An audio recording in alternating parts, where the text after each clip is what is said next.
5 things you did not know about your RRSP. Your registered retirement savings plan is a great tool to save up for retirement, but there's a lot of nuances. So in this video, I want to share 5 of them that we see day in, day out in our office that can really help you walk through retirement, up to retirement, and just give you some nuanced tools to help you maximize your registered retirement savings plan for your retirement here in Canada. For any of you that have a spousal RRSP, you hopefully know that when you put money into a spousal RRSP, it's the person putting the money in that gets the tax break, and the account is owned by your spouse.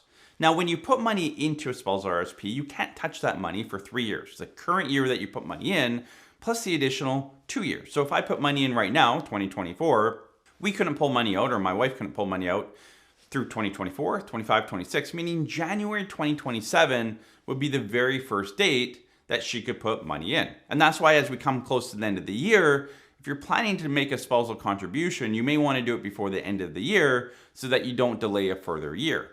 But here's my tip for you. For those of you that are nearing retirement or maybe need to draw money out sooner than that 3-year point, you can convert your RRSP or your spousal RRSP to a spousal RRIF, a retirement income fund. When you do that, the minimum RRIF requirement out of the spousal RRSP does not have income attribution.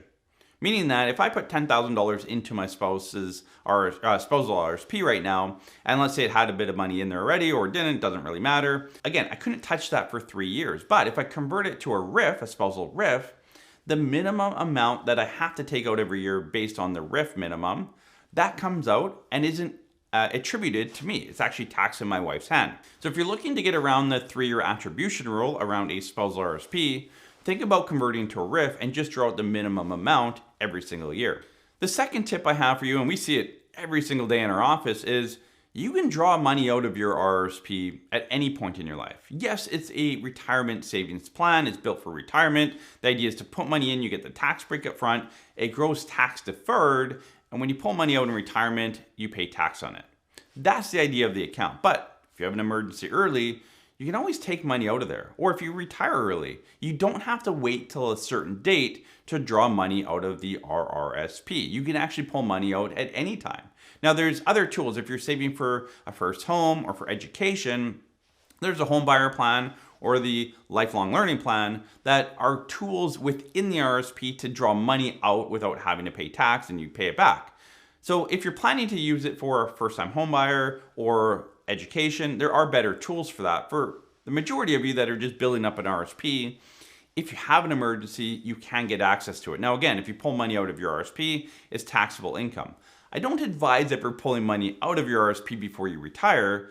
But again, life happens, emergencies happen. If this is the only place you can get money from, sometimes it's not the worst option. It's typically not the best option, but again, if it's the last thing that you can lean on, it's there for you and you can pull it out. If you're not already subscribed to the channel, make sure to subscribe. We release 2 brand new videos every single week around tax, retirement, and estate planning for Canadians. We typically recommend converting your RRSP to a RRIF when you plan to start taking it out. And the reason for that is a RRIF, a retirement income fund, is eligible pension income, meaning that from 65 onward, money coming out of a RRIF, you can split with your spouse or common law partner if you have one. Pulling money out of an RRSP beyond age 65 is not eligible income for retirement income splitting, thus you can't split it. So if you're past 65, definitely convert to a RRIF. The other thing is, most financial institutions actually charge a fee to pull money out of an RRSP, $25 or $50. Whereas a RRIF, it's an income account. They can't charge money to pull out of there, or a fee to pull out of there. So that's something else. So if you're in retirement mode, drawdown mode of your accounts, just convert your RRSP to a RRIF. And here's a bonus tip for you. You don't have to convert all of it. Let's say you have $500,000 in your RRSP and you want to start drawing out of a RRIF, but you only need $20,000 a year or whatever it is. You don't feel like, I'm not sure, I might go back to work. I don't know all the nuances. You don't have to convert all of your RRSP. You could take, $200,000, $100,000, whatever it is, and convert and leave the rest in the RRSP. Again, not typically a benefit to do that, but you're able to do that. Bonus tip number 2 here as well is that you can actually convert your RRIF back to an RRSP as long as you're under the age of 71. So if you convert to a RRIF, you start drawing out and things change, You get a good job offer, you go back to work, and you're like, whoa, I need to put the brakes on RRIF. I don't need that taxable income. You can convert your RRIF back to an RRSP. Most people don't understand that. So if you convert to a RRIF and things change, you can always convert back. And that's why the partial conversion typically doesn't make the most sense. Just convert it all. If things change, you can always go back the other way. As most of you know, the year you turn 71 is the year that you have to convert your RRSP to a RRIF. So the year you turn 71, RRSP to a RRIF, the year you turn 72, you need to start taking money out of it. So by default, you think, well, I'm 71, I can't make any contributions to my RRSP past 71.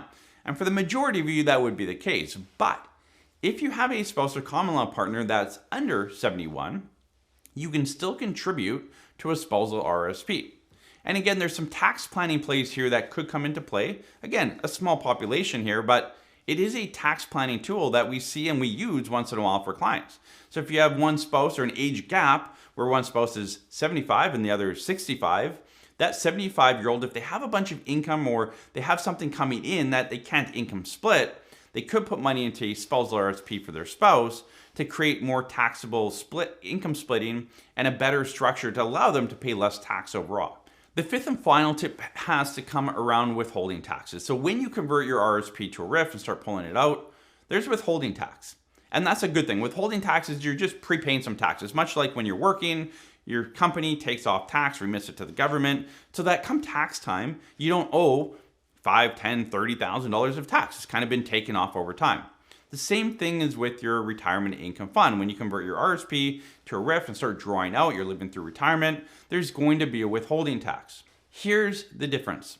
There's only a minimum amount that you have to take out of a RRIF every year. And that minimum amount does not have withholding tax. Or if you pull out of an RRSP, there's withholding tax from $1.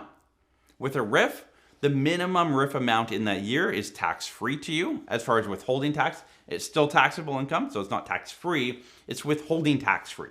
So let's be clear on that. Withholding tax-free, not tax-free. But that minimum amount, they will not withhold taxes. Anything above the minimum, they're going to withhold tax. So as you put your plan together and figure out how much tax am I going to pay and my marginal and average tax rate and structure, just remember that if the majority of your income is coming out of RRIF account, they may not be withholding enough tax. Maybe they're withholding too much, but remember that the minimum amount on a RRIF has no withholding tax. It's still taxable income. There's just no withholding tax. So if your minimum is $5,000 and you're taking $20,000 out of your RRIF, that means you're taking $15,000 more than the minimum. Thus, you're going to pay 30% on that. So $15,001 and above, you're paying 30%. So again, just be aware of that, how much withholding taxes as you enter into retirement, especially the first year or two of retirement.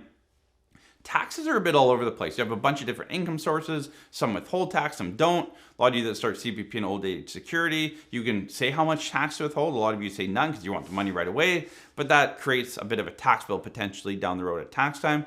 So just start working through this with your financial planner. It's never a perfect flow, but try and get it as close as possible. But just remember that minimum amount on the RRIF, it doesn't have withholding tax.